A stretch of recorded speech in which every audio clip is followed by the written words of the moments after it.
응답하신 기도 감사 거절하신 것도 감사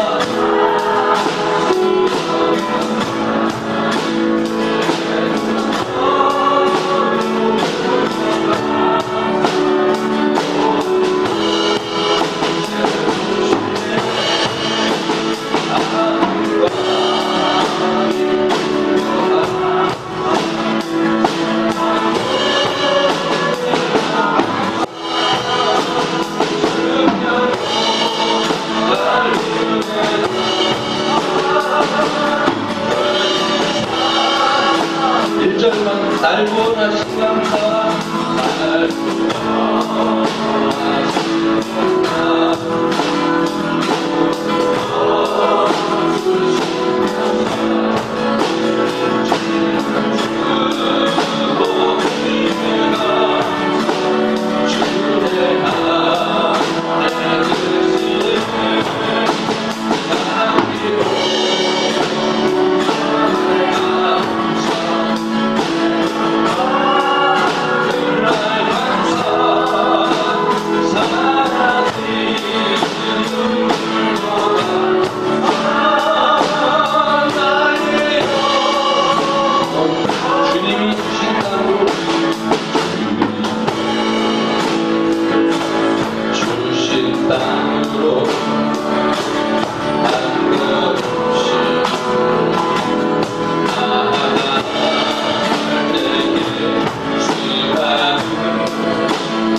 개인적으로 저기 송출교회 그 박경배 목사님이 저한테 사이가 많이 안 좋았어요. 그분 때문에 목회도 그만뒀던 거예요. 상처를 얼마나 줬거든요. 지난주 돌아가실 때 68세 막 궁금해서 막 선배들한테 저는 왜 돌아가셨냐 했더니 담낭암으로 해서 7개월 살다가 돌아가셨다. 그래서 제가 뭐라고 그랬냐면 목사님들 적당하게 목회하세요. 대충 하시다가 건강관리하고 이렇게 사는 게 좋을 것 같습니다. 뭐 건강관리 한다고 오래 사는 건 아니겠지만 비율은 있겠죠. 근데 이 동네에도 또 어제도 유명한 칼국수집 있지 않습니까? 다 아는 부자 칼국수 모르세요? 이 동네에 24시간 하는 칼국수가 있어요. 네, 부자 칼국수. 어제도 밥을 먹을 데가 없어서 거기 가서 먹었는데 사모님이 병이 걸리셨더라고요. 너무 막 저희는 신혼 때부터 다녔던 곳이라서 바짝 마르고 이제 움직이지 못할 정도로. 그래서 시간이 너무 빠르다. 이제 우리도 이제 준비를 해야 되는 나이가 이제부터 오지 않을까. 제가 신혼 때 그분이 저보다 한참 어렸으니 저보다 한 8살인가 9살 많았거든요. 그렇게 시간이 빠릅니다. 그러면서 이제 선배님들 얘기 들어보니까 교회마다 부교육자가 없대요. 사역자를 다 구할 수도 없다고. 그래서 저는 생각했습니다. 내가 이제 모든 일을 정리하고 뭐를 할까? 그래서 제가 하고 싶은 게 딱 하나 있는데 그냥 찬양학교 열었으면 좋겠어요. 들어오고 막 야구 막 키우고 그랬으면 좋겠는데 그럴 수 있겠죠? 우리 이 다음 찬양하고요 함께 기도하는 시간 갖겠습니다. 우리가 의지할 곳은 우리가 피해야 할 곳은 우리가 해야 할 일들은 오직 하나님의 품으로 돌아가는 일입니다. 우리 찬양합니다.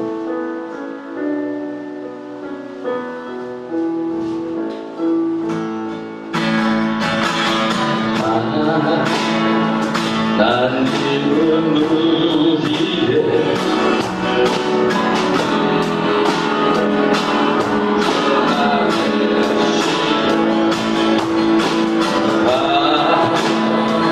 갈라주네 우리의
우리가 의지해야 할 것은 오직 하나님이십니다.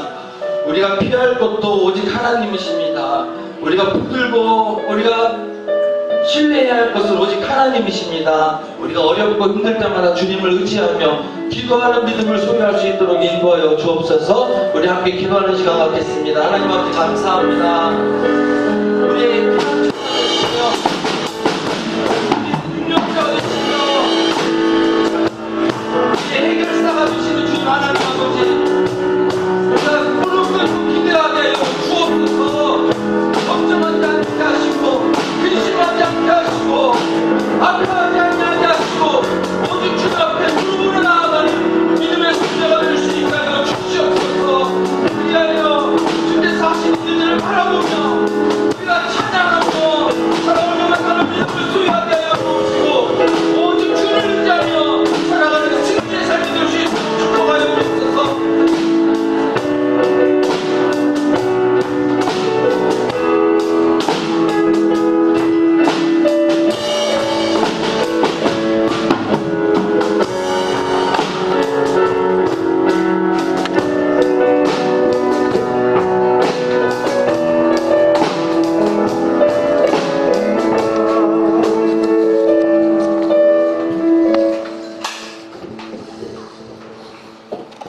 같이 일어나셔서 우리 찬양을 이어갑니다. 주시는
만군의 여호와여, 주의 장막이 어찌 그리 사랑스러운지요.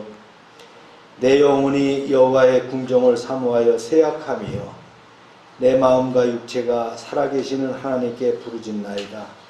나의 왕, 나의 하나님, 만군의 여호와여, 주의 제단에서 참새도 제집을 얻고 제비도 새끼들 보금자리를 얻었나이다.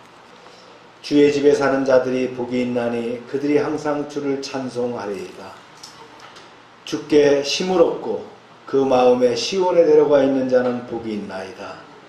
그들이 눈물 골짜기를 지날 때 그곳에 많은 샘이 있을 것이며 이른 비가 복을 채워주나이다. 주의 궁정에서의 한날이 다른 곳에서의 첫날보다 나은즉 악인의 장막에 사는 것보다 내 하나님의 성전 문지기로 있는 것이 좋사오니 만군의 여호와여, 주께 의지하는 자는 복이 있나이다. 아멘. 찬양 받으시기에 합당하신 여호와 하나님, 예수님의 십자가 대속의 공로로 거듭나게 하시고 부활의 소망으로 살게 하심을 감사합니다. 오늘 맥주 감사주의를 맞이하여 주님 앞에 나왔습니다. 하늘 문을 열어주시고 저희의 예배를 받아주시옵소서. 지난 반년 동안 열방교회 지체들이 소망 가운데 주님께서 허락하신 은사대로 사역을 감당케 하시고 거룩하고 주인의 쓰심에 합당하며 모든 선한 일에 예배된 일꾼이 되게 하심을 감사합니다. 이 시간 저희가 진정과 신령으로 입을 모아 찬양하고 생명의 폭포수 같은 주님의 말씀으로 은혜를 체험하게 하시며 헌신을 결단하고 돌아가는 귀한 시간이 되게 역사하여 주시옵소서. 이제 예배를 처음부터 끝까지 주님께서 주관하시고 홀로 영광 받으시기를 원하오며 예수님의 이름으로 기원하옵나이다. 아멘.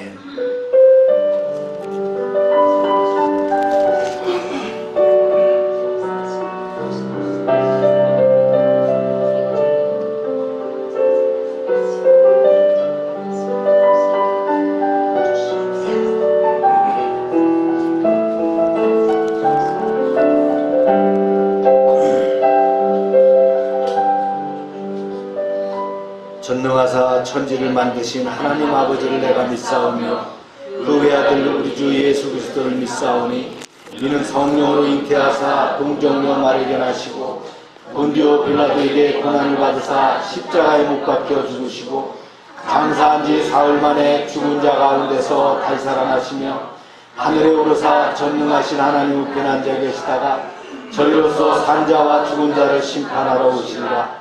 성령을 믿사오며 거룩한 공회와 성도가 서로 교통하는 것과 죄를 사해 주시는 것과 몸이 다시 사는 것과 영원히 사는 것을 믿사옵나이다. 아멘.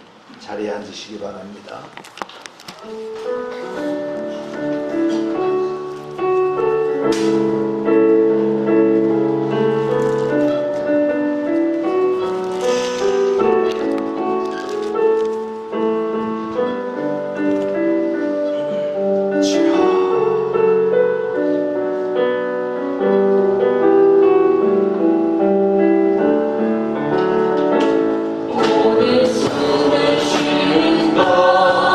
감사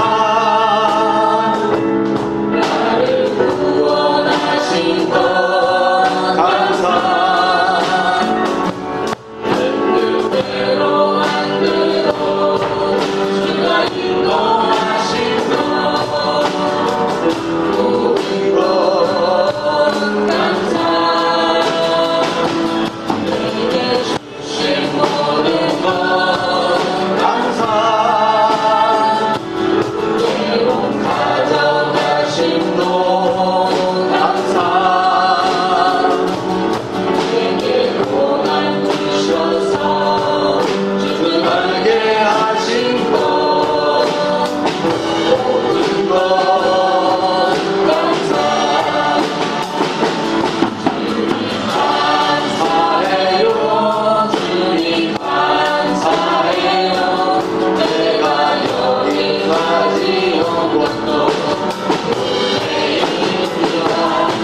눈동자와 같이 지켜주신 것을 믿습니다. 네, 우리가 지나온 날들을 돌아보면서 감사하길 바랍니다. 감사의 제목들을 가지고 주님께 나아갑니다. 주여 하고 기도합니다. 주여!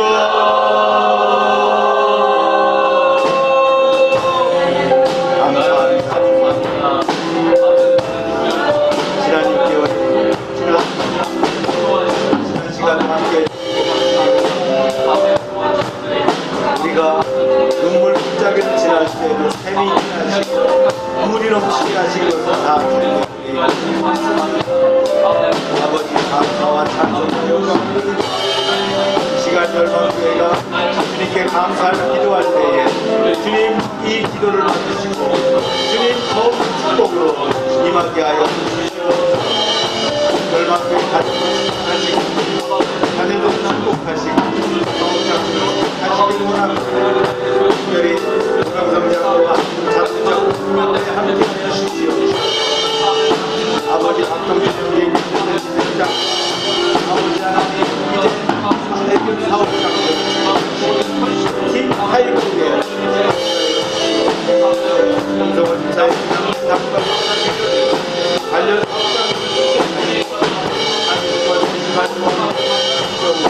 아버지 하나님 위치하에 중간선 집사의 아버지 하늘 속도를 축복하시고 집회집사 사업장에 함께하여 주시옵소서. 김영수 집사를 지켜주시며 이창래 집사와 하우기미오 공사에 함께하여 주시옵소서. 아버지 하나님 열방지역 가동생 함께해주시고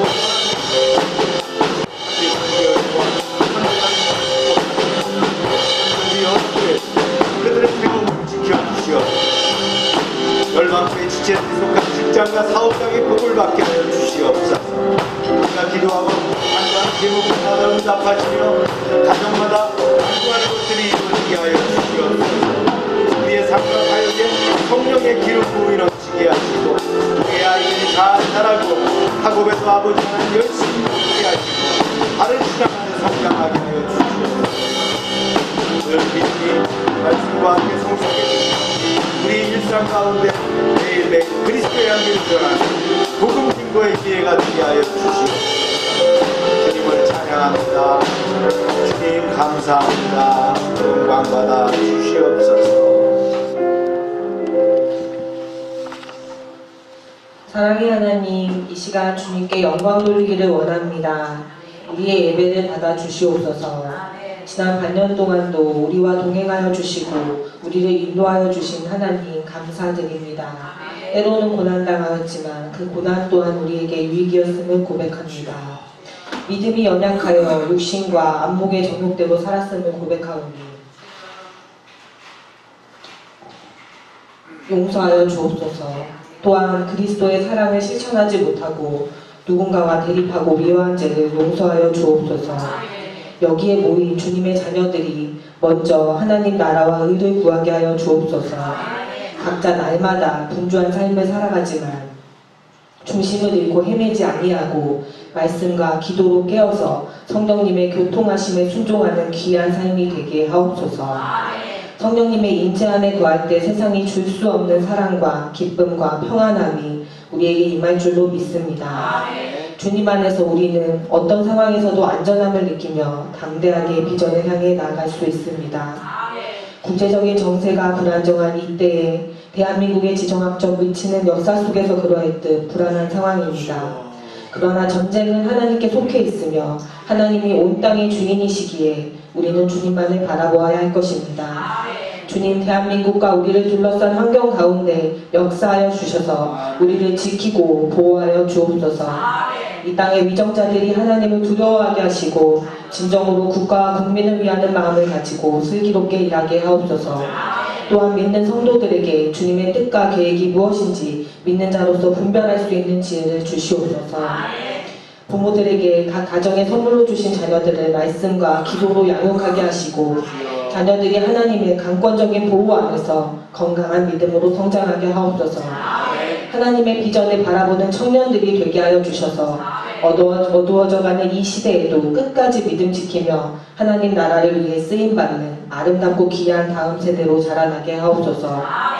온 땅에 흩어져 복음 증거하고 있는 선교사님들을 위해 기도합니다.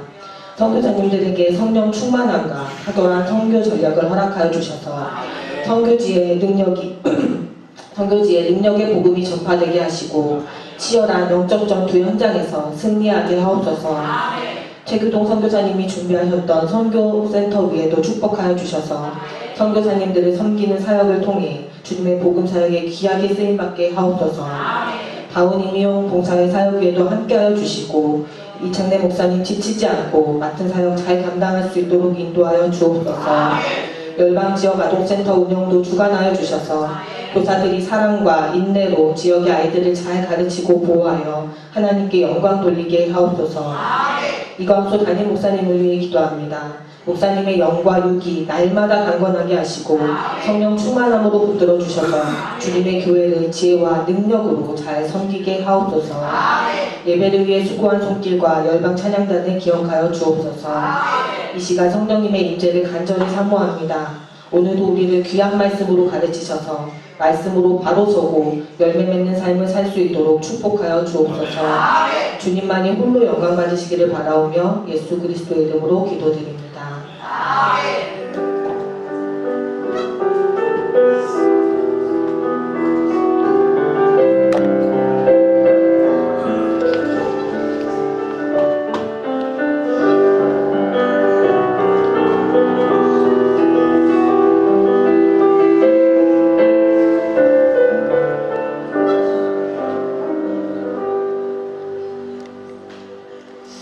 광고 시간입니다. 오늘은 맥주감사주일입니다. 매일 우리가 전도하는 것을 생활합시다. 큐티를 또 생활하시기 바랍니다. 오늘 애차는 불고기와 인절 및 과일입니다. 고 김태영 집사 10주기가 와서 오늘 추모 예배를 오후에 광천 본가에서 이렇게 드리도록 하겠습니다. 충청 지방의 원래가 11일 예수생명교회에서 했습니다. 이 예수생명교회는 정건영 목사님이 시작한 교회죠. 그 바톤을 이어받은 목사님이 계속 예수생명교회를 이어가고 있습니다. 감사합니다.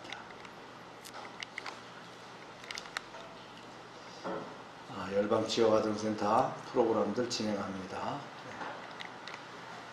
최기동 선교사님이 오늘 선교 현장으로 출국하십니다.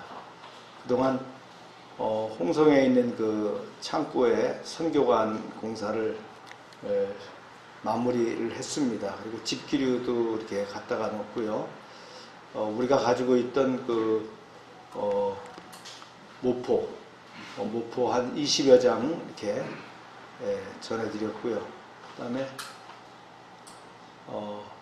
하미숙 권사님 집에서 그 텔레비전 2대가 쓰던 게 있었어요. 그래서 그 2대 또 텔레비전을 이렇게 제공했습니다. 안희배 자매가 이제 지난번에 우리가 교사로 교사로 합격해서 너무나 기뻐했는데, 교사가 되면 임시교사죠? 근데 이번에 이제 본인이 계속 기도한 것이 영구적인 교사, 퍼머넌틀리 티처라 그래갖고 자기네 우리로 말하면 공직 교사가 되는 거예요. 거기 임용시험을 봤는데 서민도로 우리로 말하면 한 개 주입니다. 주. 거기서 1등을 했어요. 그래서 너무나 감사하게 중등교사에서도 1등, 그 다음에 고등교사, 하이스쿨, 주니어스쿨 두 가지가 있는데 두 군데 다 1등을 했더라고요. 영어교사인데 너무나 감사하죠. 참. 그 자매가 공부는 제대로 했는가 또 준비했는가 그랬는데 열심히 준비해가지고 1등 했는데, 아마 걔네 말로는 데모스트레이션, 우리 그러니까 뭐랄까요, 무슨 수업? 영어로 수업하는 거, 그거 하고, 그 다음에 에세이가 2가지가 있는데 1등을 했다니까 너무나 감사합니다. 참 지난번에 이제 자기 땅 살 때 지원해달라 그래가지고 또 이렇게 헌신하는 손길들이 있어가지고 우리가 보내줘서 땅도 구입했는데 감사하게도 이번에 1등을 했다니까 너무나 감사합니다. 아마 슬기자매하고 동갑인가 한 살 적은가 그래요. 그런데 이제 한국에 아이들이 둘이 있어요. 그래서 한국에서 결혼 생활하다가 아기 낳고 나서 임신 후유증으로 정신병원에 이렇게 입원시켰다가 너무나 고향이 그리워서 가서 못 돌아오고 있는 그런 자매예요. 이번에 아마 이제 정식 교사가 되면 한국에 돌아와서 딸들을 만날 수 있을 거라고 생각이 됩니다. 읽겠습니다. 시작. 시냇가에 심은 나무. 네, 오늘 말씀입니다. 함께 읽겠습니다. 시작. 예수께서 이르시되 나는 생명의 떡이니 내게 오는 자는 결코 주리지 아니할 터요 나를 믿는 자는 영원히 목마르지 아니하리라. 네. 나를 보내신 이의 뜻은 내게 주신 자 중에 내가 하나도 잃어버리지 아니하고 마지막 날에 다시 살리는 이것이라. 나는 하늘에서 내려온 살아있는 떡이니 사람이 이 떡을 먹으면 영생하리라. 내가 줄 떡은 곧 세상의 생명을 위한 내 살이라 하시니라. 내 살은 참된 양식이요 내 피는 참된 음료로다. 내 살을 먹고 내 피를 마시는 자는 내 안에 거하고 나도 그의 안에 거하나니 살리는 것은 영이니 육은 무익하니라. 내가 너희에게 이른 말은 영이요 생명이니라. 아멘.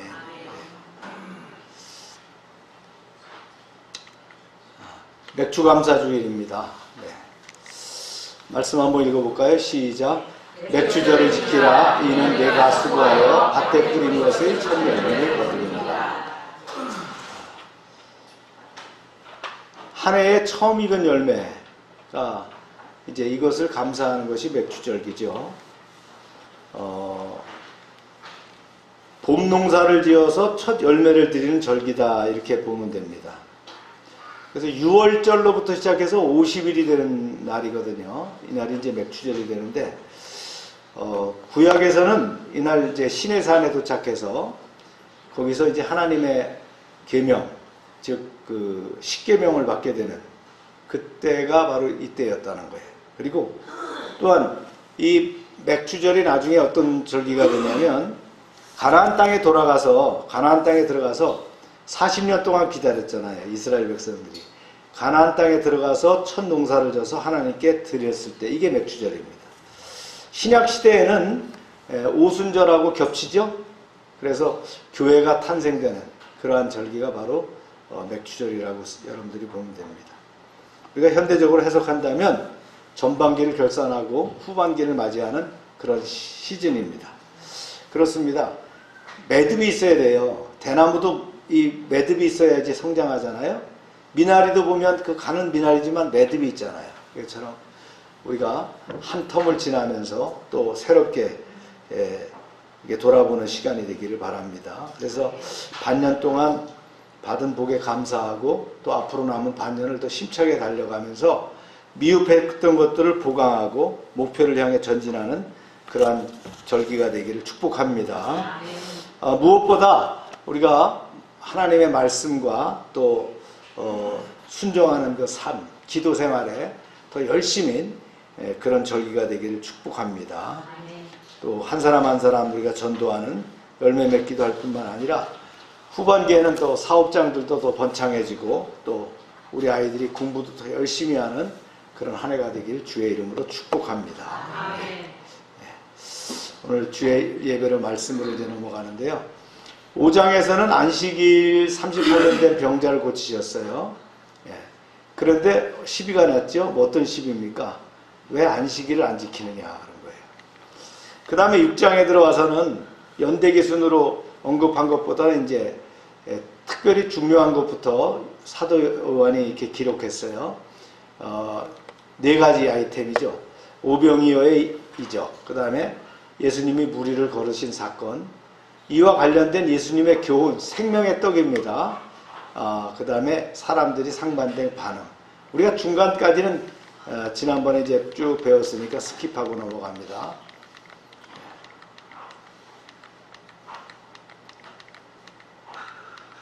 무리를 걸으셨죠? 이렇게 하고 네. 생명의 떡에서 우리가 어디까지 했냐면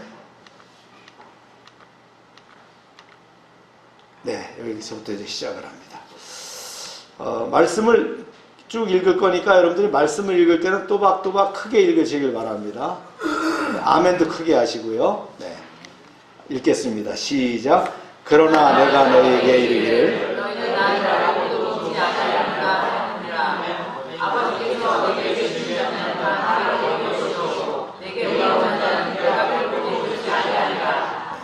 주님이 이렇게 말씀하시죠.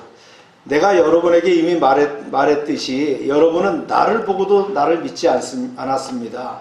하지만 아버지 하나님께서 내게 주신 자들은 모두 나에게 올 것이고 또 나에게로 오는 자는 누구도 아무도 마다하지 않을 것입니다. 이런 말씀을 하셨어요. 여기 굉장히 중요한 메시지가 포함되거든요. 우리가 하나님께 나아갈 때는요, 내 마음대로 가는 게 아니라는 거예요. 하나님이 부르실 때 가능하다는 거예요. 그런데요, 하나님은 온 세상 모두를 부르지 않으셨다는 거예요. 그들 가운데 어떤 자들만 부르셔서 예수님께 맡기시고 예수님은 자신에게 맡겨진 그들을 하나도 잃어버리지 않고 모두 구원과 영생으로 인도하신다는 겁니다. 이게 뭡니까? 주님이 선택적으로 우리를 구원하신다는 걸 얘기하는 거 있죠. 하나님께서 모두를 부르시지 않으시고 어떤 자들만을 구원과 영생을 이루도록 부르시는 것은 성경에 그렇게 기록을 했어요. 진흙으로 토기장이가 이제 그릇을 만드는 데 있어서 토기장이가 선택하는 것처럼 하나님도 마찬가지라는 거예요. 하나님도 기쁘신 뜻에 따라서 주권적인 선택으로 사람을 찾으신다는 거죠. 이럴지라도 부르심을 받지 못한 자들은 복음을 배척한 자신들의 선택에 대해서 어떻게 해요? 스스로 책임을 져야 된다. 말씀이 이어집니다. 시작. 내가 하늘에서 내려온 것은 내 뜻을 행하려 함이요 나를 보내신 이의 뜻을 행하려 함이요. 내가 하늘에서 내려온 것은 내 뜻을 이루기 위한 것이 아니라 오직 나를 보내신 분의 뜻을 이루기 위한 것입니다. 라고 말씀합니다. 그렇다면 그분의 뜻이 무엇이냐는 거예요. 보세요. 시작. 나를 보내신 이의 뜻은 내게 주신 자 중에 내가 하나도 잃어버리지 아니하고 마지막 날에 다시 찾아주신 것이다. 내 아버지의 뜻은 아들을 들고 있는 자마다 구속하는 것이니 마지막 날에 내가 이를 다시 찾으리라. 그분의 뜻은 그분께서 내게 주신 자들을 단 한 명도 잃어버리지 않고 마지막 날에 모두 다 살리는 것이다. 이렇게 얘기합니다. 그러면서 얘기하시죠. 정녕 그러합니다. 아들을 보고 그 아들을 보내신 분을 믿는 자들은 누구든지 멸망하지 않고 영원한 생명을 얻게 될 것입니다. 이렇게 초청에 대해서 말씀하시는 거예요. 주님께로 오는 자는 다 구원받게 하시겠다라는 거예요. 주님께로 오는 자가 누구예요? 바로 선택받은 자다라는 거예요.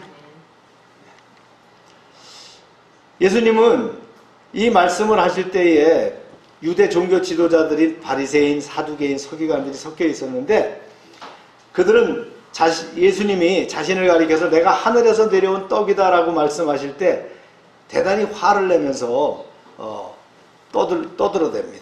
이렇게 얘기를 했어요. 시작.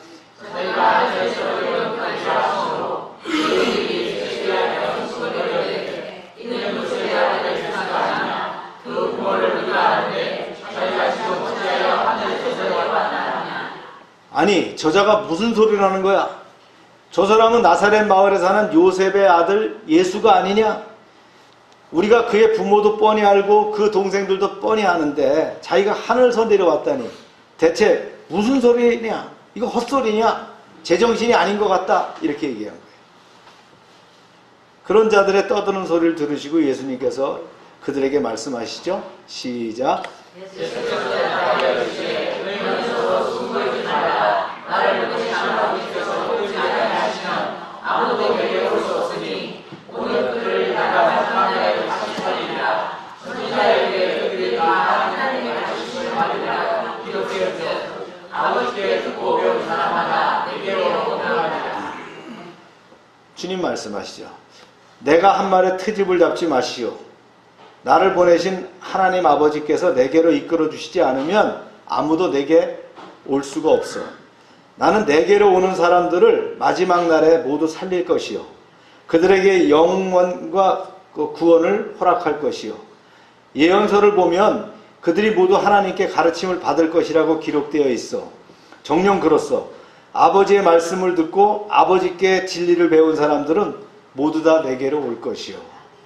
여기서 인용하신 글이 있죠? 예언서 이사야서 54장 13절 말씀입니다. 이 말씀은 하나님의 자녀들이 하나님께 직접 가르침을 받는다는 뜻이라기보다는 하나님의 계시를 담고 있는 성경 말씀을 통해서 하나님의 가르침을 받는다 이런 의미입니다.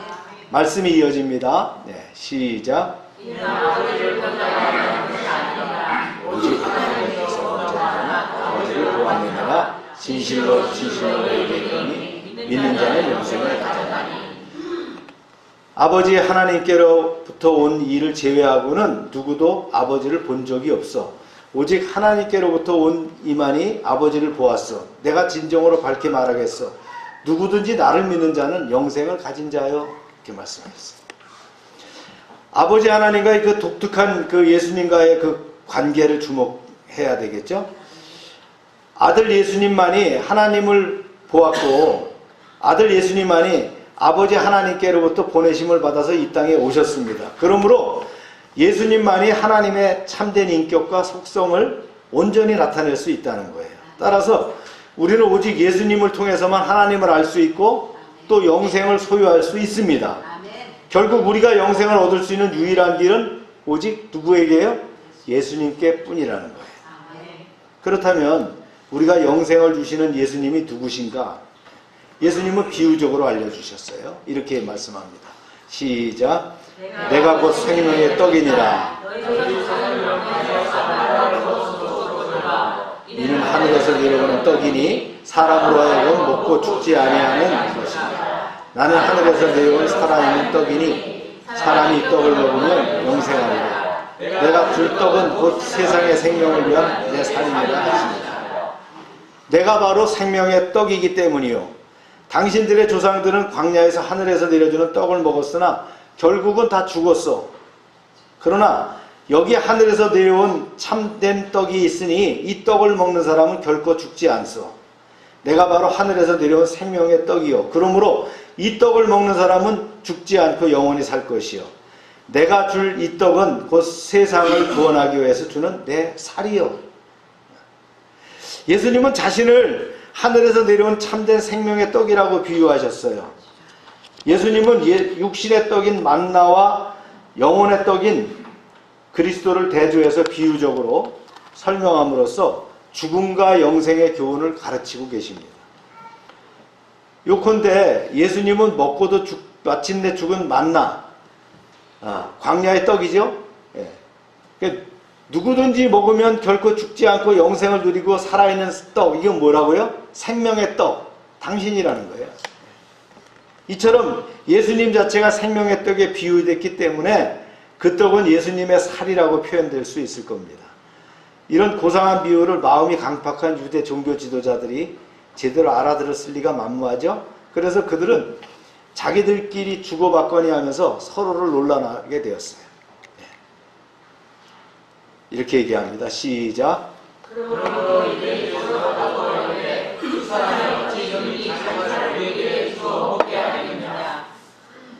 아니 그 떡이 자기 살이라고? 대체 이 사람이 무슨 수로 자기 살을 우리에게 먹으라고 주겠다는 것인가? 여보게 이거 심각하지 않나? 이거 완전 정신 나간 소리뿐일세. 개념치 말고 아무래도 저자는 제정신이 아닌 것 같으네. 이렇게 얘기하고 있다. 이런 종교 지도자들의 논란과 배척에 관심이 없이 예수님은 계속해서 가르침을 주시는데요. 이렇게 얘기합니다. 시작. 예수께서 이르시되 내가 진실로 너희에게 이르노니 인자의 살을 먹지 아니하고 인자의 피를 마시지 아니하면 너희 속에 생명이 없느니라. 내 살을 먹고 내 피를 마시는 자는 영생을 얻었고 마지막 날에 내가 그를 다시 살리리니 내 살은 참된 양식이요 내 피는 참된 음료로다. 주님 말씀하시죠. 내가 진정으로 밝혀 말하겠소. 당신들이 인자의 살을 먹지 않고 인자의 피를 마시지 않으면 당신들 안에 생명이 없어.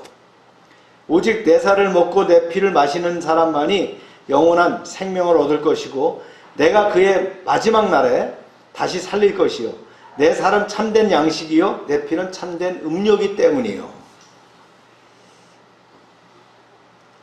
예수님이 살과 피라는 말이 나오는데 여기서 이 말은 뭡니까? 바로 예수님의 십자가를 얘기하는 거예요. 십자가 대속의 은혜를 얘기하는 거예요. 대속의 죽음을 말씀하거든요. 따라서 그 살을 먹고 그 피를 마신다는 말은 뭐예요?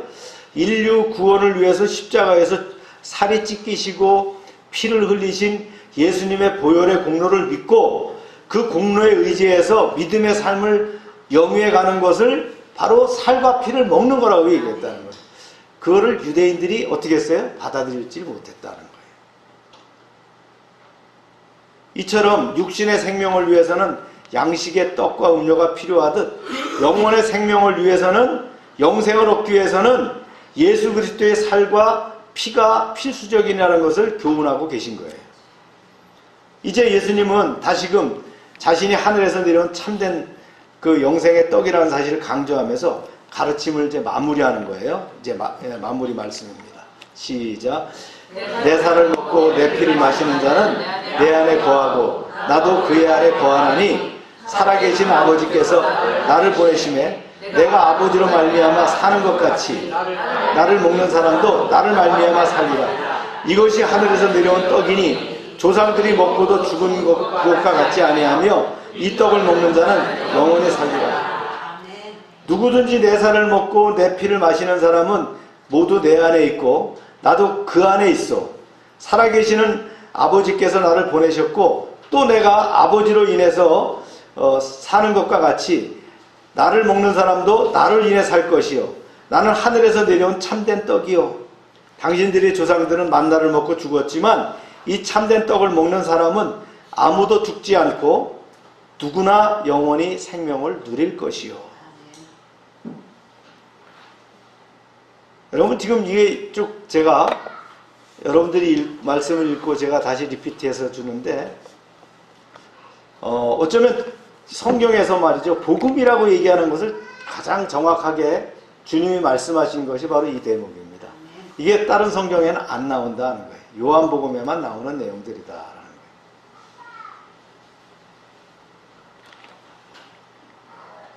보세요. 시작. 이 말씀은 예수께서 가버나움 회당에서 가르치실 때에 하셨느니라.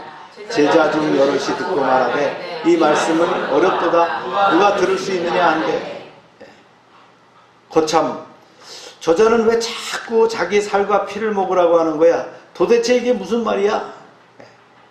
그래서 예수 믿지 않는 사람들이 비난할 때 뭐라는 거예요? 예수 믿는 사람은 인육을 먹는데 뭐 이렇게 얘기했다. 살과 피를 먹으라고 하니까 그렇게 얘기했어요. 예수님이 굉장히 은유법을 강하게 말씀하신 거잖아요. 그죠? 살과 피는 뭐예요? 바로 이것이 복음이란 말이죠. 복음. 십자가 대속의 은혜를 십자가에서 죽으신 그분이 나의 구원자 구세주라는 걸 믿으면 그분이 하나님이라는 걸 믿으면 구원을 받는다는 거예요. 그죠? 그래서 영적인 그 맹인과 같은 유대 종교 지도자들은 예수님의 가르침을 전혀 이해할 수가 없었어요. 그저 짜증 섞인 반응만 보일 뿐이에요. 평소에 그런 가르침을 받고 있었던 유대인들 역시 어떻게 해요? 주님을 따라다녔던 사람들, 그 사람들도 이게 뭔가 몰라 어리둥절하게 됐다는 거예요. 그렇다면 우리가 어떻게 예수님의 살과 피를 먹을 수 있는가? 이게 시길에 관한 것이 아니라 그랬죠? 예수님께서 우리에게 알려주시기 위해서 문학적 기교를 사용하셨어요. 예수님은 우리가 영생을 얻기 위해서는 단순히 그리스도를 지식적으로만 알아갖고는 안 된다는 거예요. 한 걸음 더 나아가서 어떻게 된다는 거예요? 예수님의 살을 먹고 그 피를 마시는 것은 뭐예요? 우리의 모든 삶이 바로 십자가에서 내주셨던 바로 그 예수님을 믿는 그 믿음의 삶을 살아갈 때에 영생을 얻게 된다는 거거든요. 이게 굉장히 어려운 얘기가 아니에요. 제가 맨날 얘기했잖아요. 궁양미 300석을 받아야 구원받는 거 아니라고요. 예. 하루에 몇 시간씩 기도하고 성경을 말이죠. 몇 독을 했더니 예, 구원받는 거 아니라는 거예요. 바로 십자가에서 죽으신 그분이 나의 구원자고 나는 그분으로 인해서 제사함의 은총을 받았고 하나님과 화목한 관계가 되었다. 그분은 바로 하나님이다라는 걸 믿는 그 믿음을 알게 되면 바로 그 살과 피를 먹는 것이다. 아멘입니까? 네. 이것이 가버나움 회당에서 이루어졌던 사건이었다. 가버나움 회당에 가보니까 꽤 커요. 그 회당에.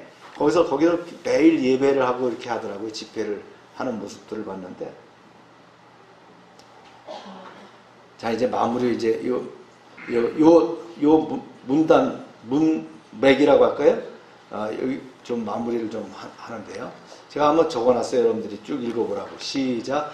오병이어 표적으로 인해 예수님이 정치적 메시아로 오해한 유대 군중이 예수님을 기엽고 자신들의 왕으로 삼기 위해 갈릴리 호수 건너편에 위치한 가버나움까지 뒤쫓아옴으로 발생한 사건. 예. 오병이어를 배불러 먹고는요, 야, 이거 난리가 났어요. 이건 표적이다 말이죠. 이런 일이 일어날 수 있냐? 어떻게 들판에서 2만 명을 먹일 수 있느냐? 이건 분명히 뭐가 있다. 그래서 몰려들었다는 거예요. 시작. 하지만 예수님을 찾아온 진짜 이유는 표적을 통해 예수님께서 어떤 분인지를 깨달았기 때문이 아니라 예수를 통해 자신들이 현세적 육신적 욕구를 채우려 했던 것입니다. 이러한 사상을 알고 계셨던 예수께서는 이들에게 썩어질 육신의 양식을 추구하는 자들이 되지 못하 영생의 양식을 추구하는 자들이 되라고 교훈하시면서 생명의 떡이신 예수 자신에 대해 가르쳤습니다. 시작. 본문의 내용은 다른 복음서에서 나오지 않는 것으로서 이 사건 이전에 벌써 발생했던 오병이어 사건이 사복음서에 모두 기록된 것과 좋은 대조를 이룹니다. 요한은 오병이어의 이적 사건보다 더 많은 지면을 할애하여 이적이 예수님이 생명의 떡이심을 보여줌을 상세히 기록합니다. 대부분 설교는 어디까지예요? 오병이어까지만 얘기하고 뒷얘기를 안 했는데 여기서 요한은 뒷얘기에다 더 강조를 했다는 거예요. 뭐를 강조했어요? 생명의 떡을 얘기했어요. 네. 그래서 이걸 이제 네 단계로 교훈하신 것을 정리해 보면 그렇습니다. 첫 번째가요. 시작. 메시아의 표적을 요구하는 군중에게 자신이 하늘로부터 세상에 생명을 주기 위해서 내려온 생명의 떡이심을 증거합니다. 여러분 떡을 많이 드시는데 육신의 떡을 먹게 되면 뭐가 생겨요? 탄수화물을 많이 먹게 돼서 그렇죠? 살이 찝니다. 예. 예. 뭘 먹어야 돼요? 생명의 떡을 먹어야 된다. 생명의 떡. 두 번째 두 번째 시작.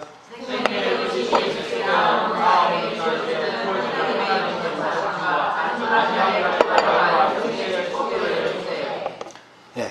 예수님께 일단 나아가야 생명의 떡을 먹잖아요. 그래서 오라는 거예요. 오게 되면 생명의 떡을 주셔서 영원한 생명을 주시겠다는 거예요. 아멘입니까? 네, 그 다음에 세 번째예요. 시작. 하늘로서 내려온 떡이라 말씀하신 것에 거부 반응을 보이는 군중에게 예수께서는 재차 교훈하면서 하늘로서 내려온 산떡 자신의 살을 먹으라고 강변하셨다. 내 살을 먹어 그랬어요. 네. 여기 피라는 말은 생략한 거예요. 내 살을 먹어 이렇게 얘기하셨다. 그 다음 시작. 살아있는 떡인 예수의 살을 먹으라고 하심으로 생긴 유대인들 간의 논쟁의 답변. 생명의 떡이신 예수 그리스도 안에서 영적인 교제를 강조하셨다. 예. 이 먹으라는 말은 뭐예요? 영적인 교제를 얘기했다는 거예요. 예. 예, 그렇습니다. 이 그림에서 표현한 것처럼 생명의 떡으로 초대를 하시고요. 내 살을 먹으라고 말씀하시고 영적 교제를 강조하신 말씀. 이것이 이제 오병이어 이적 이후에 나타났던 사건을 복음으로 정리한 내용입니다. 시작. 이처럼 본문에서 자신이 하늘에서 내려온 참 양식이라는 사실을 밝히신 예수께서는 과거 출애굽하던 이스라엘 백성들이 모세와 함께 광야에서 먹은 만나와 생명의 떡이신 주님 자신 사이에는 과연 어떤 차이점이 있는지에 대해서 상세히 설명을 하셨다. 만나는 말이죠. 40년 동안 내렸지만 그거 먹은 사람 다 죽었어요. 그죠? 네. 산 사람 없어요. 그거 먹었다고. 그런데 생명의 떡을 먹은 우리는 영원히 죽지 않는다는 거예요. 아멘입니까? 네. 시작. 즉 하늘에서 내린 만나를 먹은 이스라엘 조상들도 결국 죽음을 피할 수 없었으나 하늘에서 내린 참 양식, 다시 말해서 인류 구속을 위해서 신이 희생 제물이 될 주님 자신을 영접하는 자들은 영원한 생명을 얻게 된다는 사실. 시작.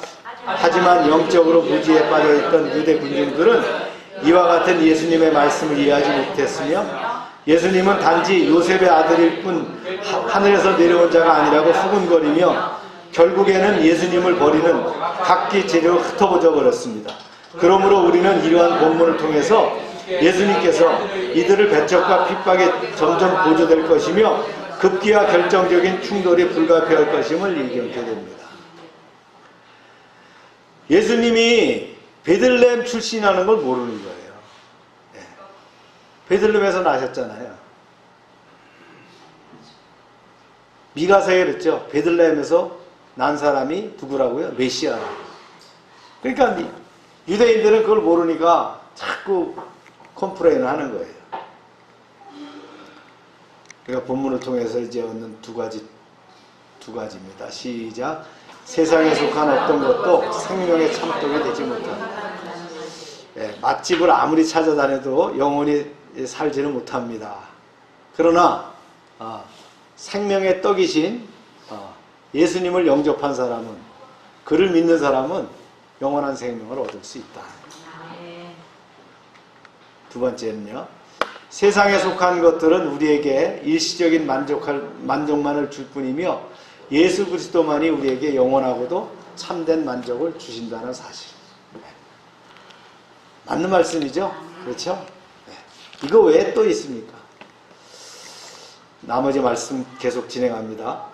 이제 가르침에 상반된 반응들이 나오게 돼. 불평불만하는 거예요. 제자들도 불평해요. 시작. 제자들 중 여럿이 듣고 말하되 이 말씀이 어렵도다. 누가 들을 수 있느냐. 왜 스승님은 이런 말씀만 하지? 도저히 알아들을 수가 없어. 예수님께서 이 불평을 알고 이렇게 말씀하셔요. 시작.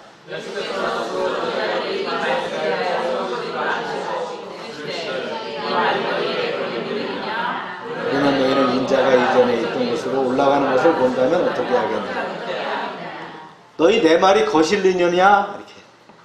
만일 내가 전에 있던 곳으로 올라가는 것을 보게 된다면 너희는 어떻게 하겠느냐? 봤어요? 못 봤어요? 나중에 보게 되죠? 감람산에서 승천하는 걸 보잖아요. 그러면서 말씀하셔요. 중요한 말씀이죠. 시작. 살리는 것은 영이니 육은 무익하니라. 내가 너희에게 이런 말은 영이요 생명이라. 이게 귀한 말씀을 던지셨어요. 잘 들어라. 생명을 주는 것은 영이다. 육신은 아무것도 줄 수 없다. 지금 내가 너희에게 가르친 이 말은 영이요 생명이다. 그러면서 제자들에게 심장이 쿵 떨어질 만한 놀라운 발언을 하셨습니다. 보셨어요? 보시겠까요? 시작.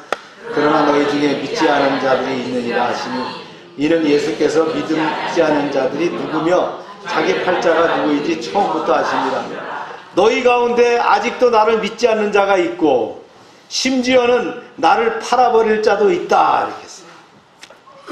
다른 유다가 있다는 걸 아시는 거죠. 그러면서 말씀하시죠.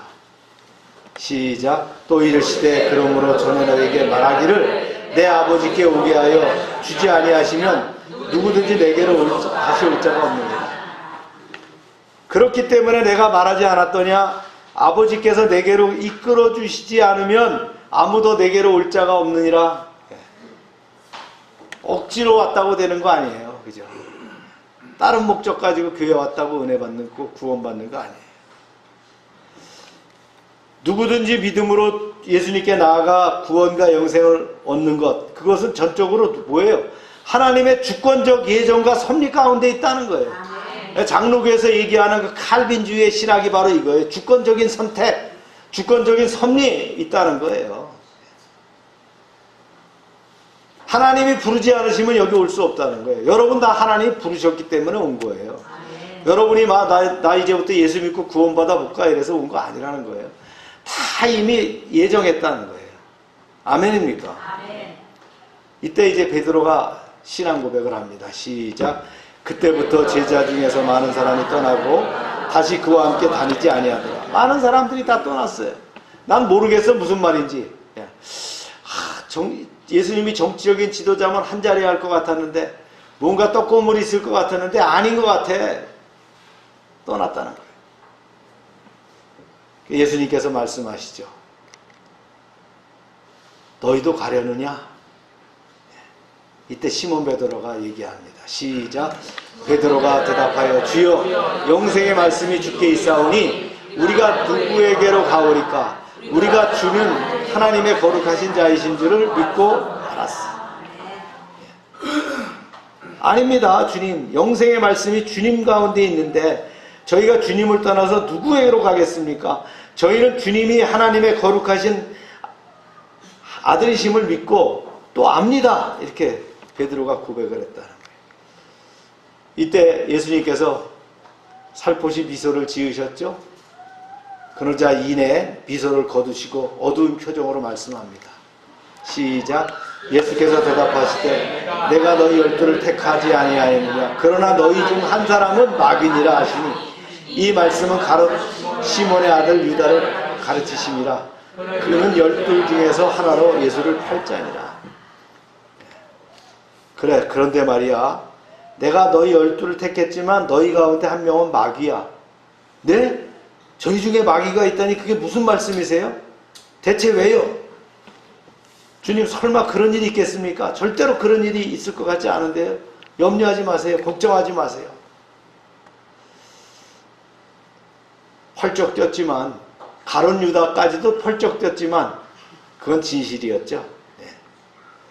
그래서 예수님의 가르침에 대한 사람들의 반응을 보여주시는 부분이죠. 즉 자신의 생명이 떡이라고 하시는 예수님의 말씀을 이 설교를 듣고 반응한 사람들은 어떤 영적 무지로 인해서 예수님을 떠나간 사람도 있고 끝까지 남겠다는 그런 두 부류가 있었다는 거예요. 그런데 전자에 속한 사람들은 대부분 어떻게 해요? 예수님을 정치적인 메시아로 오해했어요. 예수님을 통해서 자신들의 현실적인 문제를 해결하고자 했습니다. 그러나 예수님의 가르침은 그들의 기대와는 어긋난 영생과 구원에 대한 말씀이었다는 거예요. 따라서 그들은 결코 예수님이 자신들의 그 현세적인 욕구를 충족시켜 줄 수 없다는 것을 판단하고는 재빨리 예수님을 떠났다는 거예요. 이때 썰물 빠지듯이 예수님 따라다니던 사람이 싹 빠졌다는 거예요. 그리고 이제 후자에 속했던 사람들 있죠. 12 사도로서 그들 역시 예수님의 강화를 정확히 이해하지는 못했어요. 그러나 너희도 가려느냐 하는 예수님의 질문에 베드로의 신앙 고백은 예수님의 말씀 그대로 믿는 그 신앙의 본보기를 보여줬다는 거예요. 다른 버전에서는 그랬죠. 다른 성경에서는 바요나 시몬아 너희에게 복이 있도다. 그것을 알게 한 것은 내 안에 있는 성령께서 알게 하셨다. 그러면서 너는 반석이라 내 위에 교회를 세우리라 했다. 할렐루야.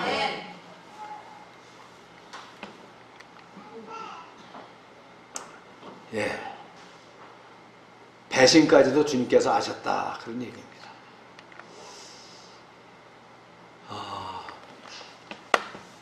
현세적인 욕구를 쫓아서 신앙생활하는 사람들은 결국은 주님을 버리고 떠날 수밖에 없다. 내가 파는 물건을 좀 더 교회 가서도 많이 팔아볼까? 그죠? 교회 가서 많은 사람들이 있으니까 거기 가면 내가 장사하는데 좀 오지 않겠어? 이런 욕구를 가지고 온 사람들은 교회 다 떠난다. 주님이 택하여 부르지 않으면 안 된다는 거예요. 그 다음에 이제 중요한 말씀으로 마무리합니다. 우리가 하나님을 믿는 사람들이에요. 우리는 하나님의 말씀이 모두 이해됐기 때문에 믿음을 가진 거 아닙니다. 그렇죠? 오히려 믿음을 가졌기 때문에 하나님의 말씀을 믿음의 눈으로 바라보는 사람이 되었다는 거예요. 믿음을 가지고 보니까 내 안에 있는 성령이 그 말씀을 이해하게 할 뿐만 아니라 그것이 위로가 되고 힘이 되고 영원한 생명을 얻게 됐다는 거예요. 할렐루야. 이 믿음을 가진 것을 감사한 여러분 되시길 축복합니다. 여러분 시간이 되시면 말씀도 한번 요한복음 6장을 전반적으로 한번 쭉 읽어보시고 또 은혜를 받으시는 그런 한 주가 되기를 주의 이름으로 축원합니다. 기도합시다.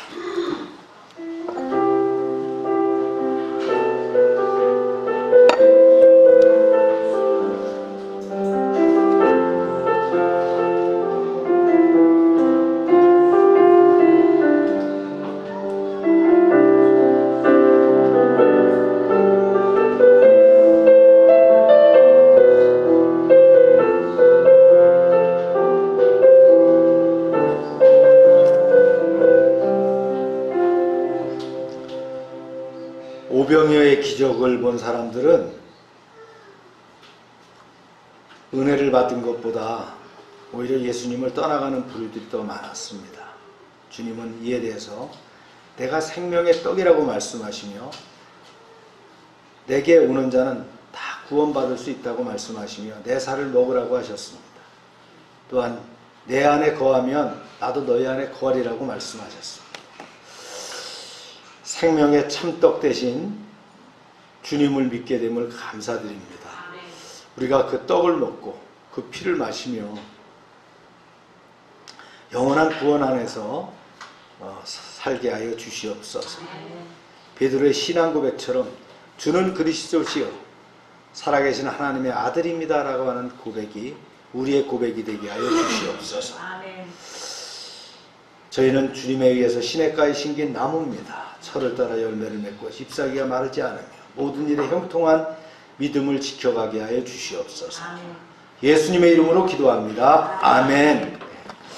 다 같이 일어나셔서 280장 우리 찬송 드리고 예배를 마칩니다.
아픈데 손을 대고 기도합시다. 하나님, 이 시간 치료를 위해서 기도합니다. 세상의 약으로 또 의사의 치료 기술로 고칠 수 없지만 하나님의 능력으로 온전하게 치유받을 줄로 믿사오니 이 시간 성령의 하나님 임하셔서 나를 고쳐주시옵소서. 예수 이름으로 명령하노니 모든 질병은 떠나가고 깨끗하게 될지어다. 주님 역사하셔서 이곳에 이 시간 치료가 임하게 하시고 치유의 강선을 발하여 주시옵소서. 날마다 넘치게 하시는 하나님 아버지의 구원의 은총에 감사드리며 저희들에게 주신 것을 구별하여 하나님께 드립니다. 약속의 말씀대로 10의 1조를 드릴 때에 약속하신 말씀대로 저들의 가정과 사업장에 복을 쌓을 곳이 없도록 채워주시옵소서. 황충을 금하게 하시고 저들의 기업이 보호되게 하여 주시옵소서. 이제 말씀대로 주종원금, 감사원금, 약정원금, 선교원금을 드립니다. 주님 30배, 60배, 100배로 응답되게 하여 주시옵소서. 하나님의 말씀을 삼가 듣고 그 말씀의 명령을 지켜야 하는 백성들을 축복하사 세계 모든 민족 위에 뛰어나게 하여 주시옵소서. 하나님의 말씀을 순종하면 모든 복이 우리에게 그대로 미칠 줄로 믿습니다.